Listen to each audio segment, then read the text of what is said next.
Bonjour! Aujourd'hui, j'ai l'immense privilège de t'apporter la parole sur la guérison, de cette série qui continue, qui est sur l'amour de Jésus qui guérit. Alors aujourd'hui, ça va être sur la guérison de notre âme et nous allons voir ensemble est-ce que Dieu veut vraiment me guérir et comment va-t-il s'y prendre aussi pour me guérir. Alors à tout de suite!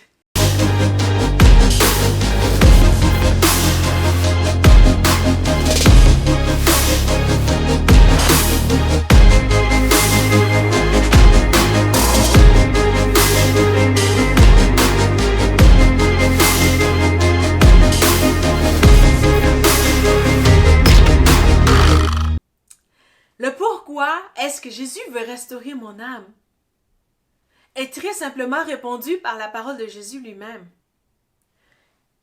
Et avant de répondre à cette question, tu peux te dire, mais qui suis-je pour qu'il s'intéresse à mon cas?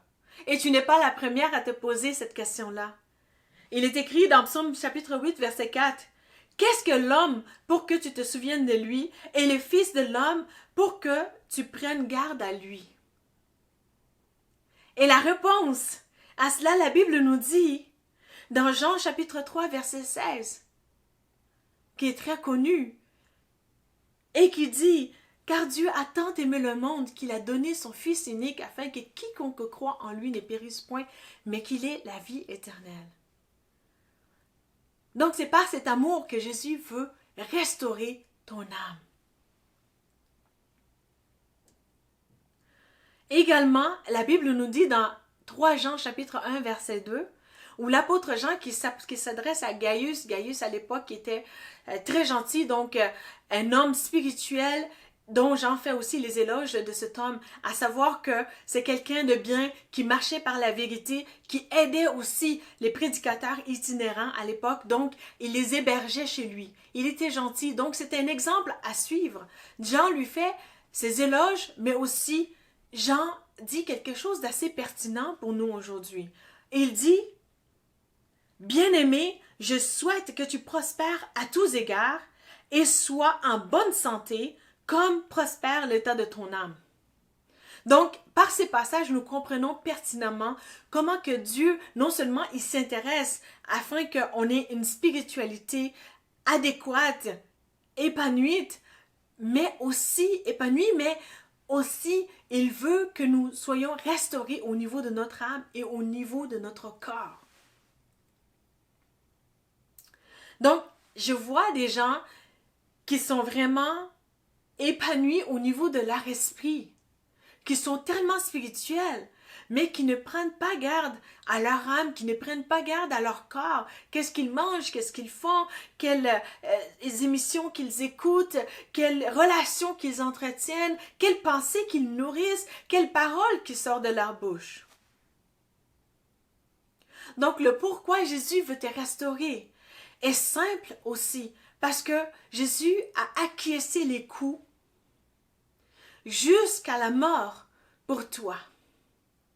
Vous savez, lors de la crucifixion, Jésus a subi des coups où il a été flagellé de 39 coups, environ, selon les traditions juives, c'était plus 40 coups moins un coup selon les enseignements de la Torah, mais ça porte à croire que peut-être que c'était 39 coups ou 40 coups que Jésus a subi. Il ne voulait pas faire les 40 coups parce que il voulait faire en sorte que l'individu qui va aller à la croix ne meure pas avant de se rendre à la croix, parce que les 40 coups portaient afin que les gens meurent avant. Et c'était de coutume romaine plus que de donner des 40 coups au lieu de 39 coups. Mais Jésus a subi ces coups-là pour toi. Et vous savez, les études nous démontrent qu'il y a environ 39 grandes maladies dans ce monde qui peuvent être des maladies très souffrantes, qui amènent même à la mort la plupart du temps, comme le cancer. Alors Jésus a subi les coups pour toi. Et si la liste venait à être plus exhaustive, encore plus grande que 39 coups, sache que ton Créateur n'est pas limité. À Dieu, tout est possible, il peut te guérir de toutes sortes de maladies. Donc Jésus n'a pas pris plaisir à aller à la croix se faire flageller pour un rien. Dieu n'a pas regardé son Fils subir des atrocités pour un rien. Il l'a fait pour un but, pour que tu sois restauré. La Bible nous dit que c'est par ces meurtrissures que nous sommes guéris. Donc le prix de ta restauration a été payé par Jésus. C'est pourquoi Jésus, dans son amour, peut et veut te guérir. Vous savez, un des noms de Jésus dans la Bible, c'est Jéhovah Rapha. Et Jéhovah Rapha, le Rapha est couramment traduit en hébreu par guérir, guérison, être aguerri, rétablir, assainir, devenir saint, pardonner, réparer, penser, médecin.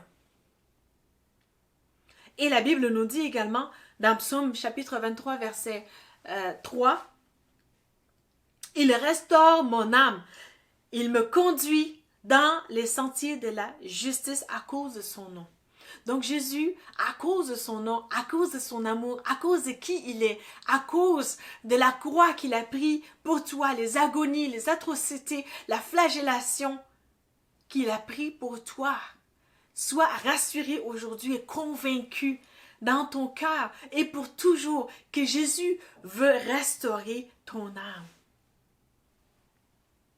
Alors, cela nous amène à la deuxième question. Comment va-t-il s'y prendre? J'aime bien qu'est-ce que Mamadou Karambli dit dans son livre qui s'intitule « Naître et grandir dans le royaume des cieux ». Dans ce livre, il fait mention de comment notre âme refuse de céder place à notre esprit qui est maintenant régénéré par l'œuvre de Jésus. Lorsque nous acceptons Jésus comme notre Seigneur et Sauveur, notre esprit qui est régénéré veut diriger notre vie et notre âme ne veut pas laisser place à notre esprit de faire cela. Donc, il est de notre rôle aussi d'être d'accord avec le Saint-Esprit qui veut régénérer notre âme, qui veut vraiment restaurer notre âme afin que nous puissions marcher par le Saint-Esprit.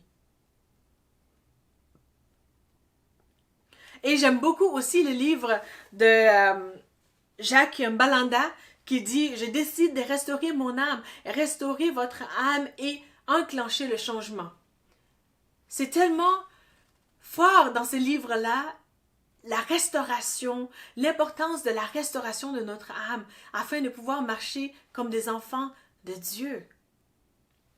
Et il dresse aussi des listes dans ce livre de qu'est-ce que je dois arrêter de faire et qu'est-ce que je dois aussi penser à faire et embrasser afin de marcher dans cette guérison de Jésus sur mon âme.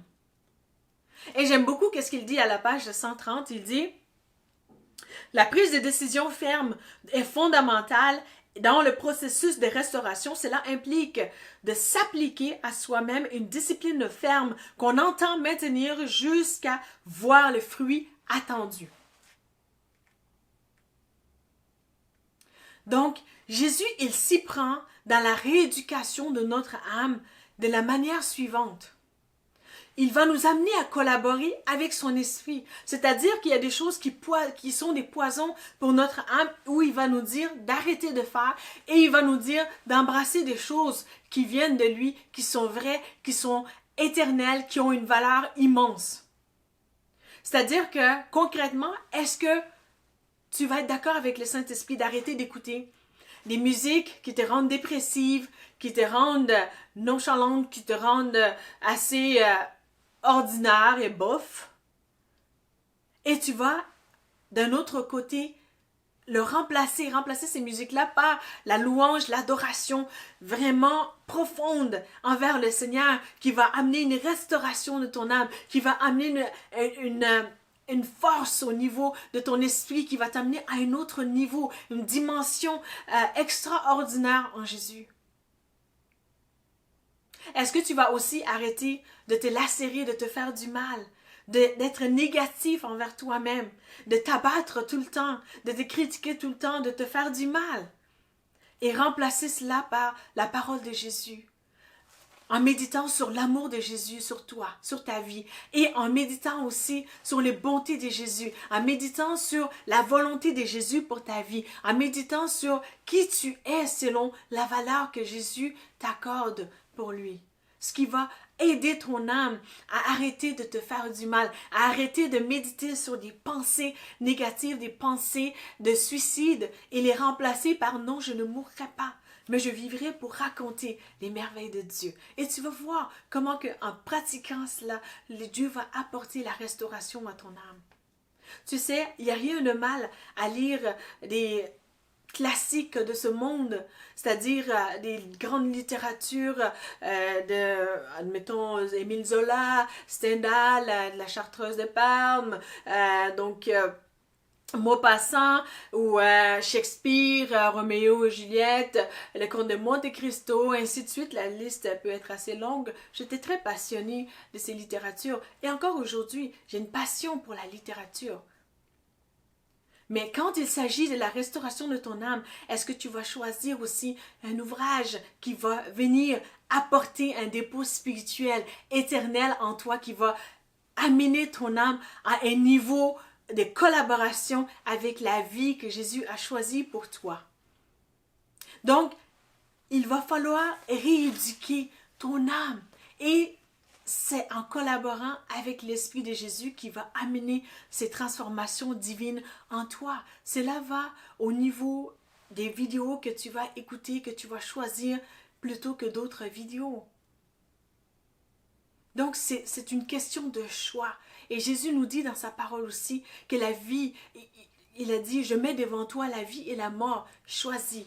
Et quand on choisit cette vie, on va choisir aussi de réussir avec l'Esprit de Jésus qui est capable de régénérer, mais aussi qui est capable de nous faire marcher dans cette victoire que Jésus a pour nous.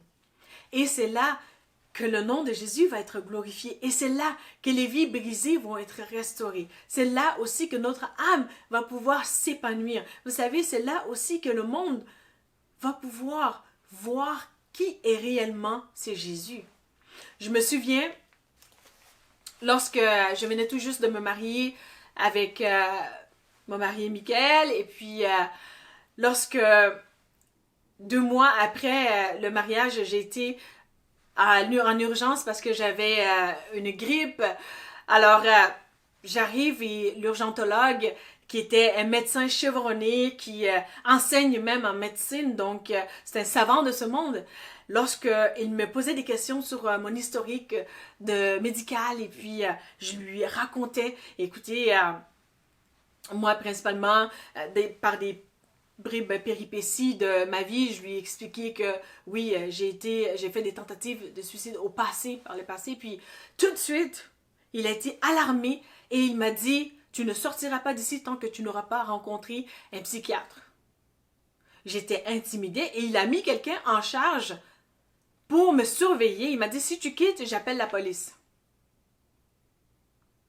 Alors qu'il n'y avait pas d'alarme, je n'avais rien dit qui était contre ma vie devant lui. Je lui parlais de mon passé. Et j'ai essayé de l'en dissuader en lui disant, écoutez, docteur, il n'y a pas de risque à ma vie. Je ne veux pas mourir, je ne veux plus mourir, mais je veux vivre la vie en abondance que Jésus a conquis pour moi. J'aime Jésus, je suis passionnée de Jésus et je veux vivre et je suis passionnée de la vie en ce moment. Et puis, il n'y avait rien à faire. Il ne voulait pas entendre ce que je disais. Il dit, ben Jésus, je l'aime aussi, il est bon. Et de par son prénom qui était Mohamed à cet homme, j'ai compris qu'il était musulman, mais que pour lui, Jésus était un simple prophète. Il n'a pas goûté à la puissance de la divinité, de la toute-puissance de Jésus, qui est le Fils de Dieu. Ce qui nous est révélé aussi par son esprit, je ne peux pas le blâmer. C'est des choses que l'esprit de Jésus nous révèle. Lorsque j'étais musulmane, je n'avais pas cette connaissance-là. Et donc, je me suis dit, bon, la spiritualité, ça n'a pas fonctionné. Essayons une autre tactique. Je me suis dit, bon, le monde intellectuel, sûrement, ça va le dissuader que je ne suis pas à risque, parce qu'il n'y avait pas non plus des motifs raisonnables pour que lui me garde. dans l'urgence parce qu'il n'y avait pas les 3 éléments importants pour garder quelqu'un ou appeler la police quand la personne parle de suicide. C'est-à-dire que lorsque tu entends quelqu'un qui te parle, que la personne veut se suicider, tu dois être alerte à 3 éléments, c'est-à-dire le pourquoi, le quand et le comment. Si quelqu'un te dit qu'il va aller se suicider sur le pont Jacques-Cartier vendredi telle date au mois de mars et qu'il va se pendre. Donc tu as le pourquoi, le comment et le quand. Alors là, tu es en droit et tu devrais en tant que bon samaritain appeler la police pour l'âme de la personne, pour que la personne soit sauvée et secourue. C'est bien de faire cela. Donc, il n'y avait aucun élément dans mon cas qui était alarmant, mais tout simplement mon passé que je lui ai raconté. Et c'était même pas en détail non plus. Alors, il était alarmé. Et il m'a dit également, tu ne sortiras pas d'ici tant et aussi longtemps que ton mari ne viennent pas te secourir. Alors, je me suis dit, intellectuellement, je lui ai dit, écoute, docteur, moi, je suis retournée aux études alors que c'était une contre-expertise des médecins que je n'allais pas pouvoir retourner aux études pour finir mes études, que c'était fini pour moi à l'université. Écoutez, médecin, j'ai pu retourner aux études, j'ai pu finir mon certificat et là, j'y suis dans d'autres programmes d'études encore à l'université, à une autre université, mais regardez, je n'ai pas l'intention de me suicider. J'ai dit, écoutez, les médecins disaient que les psychiatres prétendaient que je ne pouvais pas non plus travailler à temps plein. Mais voilà que ça fait plus de 4 ans que je travaille à temps plein et pendant le travail, je fais les études en plus, que je prends des fois 3 cours par session. Donc, je n'ai pas l'intention de mourir d'intenter à ma vie. Il ne voulait rien savoir. On dirait que plus j'essayais de l'en dissuader, plus il devenait ferme dans sa décision et il m'a dit, je ne te laisserai pas partir tant que ton mari ne viendra pas, que je le rencontre. Et c'était honteux pour moi parce qu'on venait juste de se marier, même si j'avais mis mon mari au parfum des détails de ma vie, je n'ai rien caché, il était au courant, mais c'était quand même intimidant. Alors, j'ai dû appeler mon mari qui est venu et qui a dû réécouter encore cette histoire de ma vie. Et puis, le médecin, il a dit finalement, je te laisse sortir, mais seulement, je veux que tu ailles le lendemain rencontrer un psychiatre. Alors, je lui ai dit oui. Et le lendemain, honnêtement, en m'en allant chez les psychiatres où ce que j'avais été auparavant, que lui voulait que j'aille rencontrer ces mêmes psychiatres, je me disais, mais il n'y a pas de raison. Je me disais, je vais aller seulement parce que je veux respecter l'autorité de Christ, parce que toute autorité a été établie par Christ. Donc, je vais aller pour le Seigneur et non pas à cause de ces médecins qui ne me croient pas. Et lorsque j'ai été, le département de cette psychiatrie-là avait fermé. Donc, l'hôpital ne savait même plus où est-ce que le département était rendu. Et alors, je me retrouvais avec rien finalement, que je me suis déplacée pour rien. Mais j'étais frustrée aussi. En toute honnêteté, je ne comprenais pas que ces médecins-là ne pouvaient pas comprendre qu'est-ce que je lui disais. Et ça me frustrait au point que j'étais en colère. Et puis, j'ai réalisé, mais c'est normal qu'ils ne puissent pas comprendre, parce que c'est des choses de l'esprit. La parole nous dit que celui qui n'a pas l'esprit, pour les choses de l'esprit, pour celui qui n'a pas l'esprit, sont une chose de folie pour lui. Alors, il ne pouvait pas comprendre que c'est Jésus est vraiment qui il dit qu'il est le Jéhovah Rapha qui peut guérir, qui confond les experts de ce monde, qui prend les plus faibles de ce monde comme moi pour confondre les plus sages de ce monde comme il l'était. Laisse-moi te dire que Jésus peut faire en sorte que cette histoire soit ton partage aussi. Que lorsque les savants de ce monde te regardent, ton âme, ils ne comprendront pas et se diront, mais on avait étudié pour ce cas-là, on avait catégorisé ce cas-là, on avait assimilé cette situation-là à se dire que quand telle histoire arrive, alors la personne doit être sous médication à vie. Mais la toute-puissance de Jésus son amour qui restaure, la flagellation qu'il a subie pour toi, la croix qu'il a vaincu, l'amour, la mort qu'il a vaincu pour toi, est là aujourd'hui pour te restaurer. Et c'est ça qui va confondre les plus sages de ce monde. Et c'est ça qui va faire en sorte que les gens, lorsqu'ils te verront, ils ne te reconnaîtront plus. Alors ce médecin qui était confus, mais comment ça se fait que cette femme-là, elle me dit qu'elle a travaillé pendant plus de 4 ans, elle me dit qu'elle a fait des grandes études, elle me dit qu'elle a pu retourner aux études, elle me dit également qu'elle est impliquée en politique, qu'elle est même en tête d'un mouvement politique pour candidate. Elle me dit également qu'elle est en tête d'un mouvement de Centraide, qu'elle est directrice au travail à la cour pour Centraide. Elle me dit également qu'elle est entrepreneur, qu'elle a sa propre compagnie où elle enseigne des cours. Elle me dit qu'elle est écrivaine, qu'elle fait ci, qu'elle fait ça, mais incomprenable, inconcevable.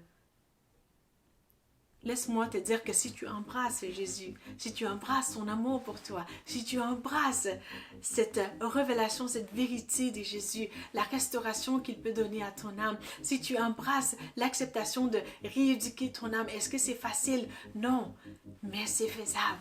Si tu acceptes aujourd'hui cet amour de Jésus qui guérit, tu vas voir comment ton âme va prospérer, tu vas voir comment que tu vas raconter des histoires à des gens et ils ne croiront pas. Tu vas voir comment que tu ne seras plus cette victime, oh pauvre de moi, mais tu seras aussi cet enfant de Jésus qui va régner pour la gloire de Jésus, qui va faire en sorte que les vies brisées soient aussi restaurées.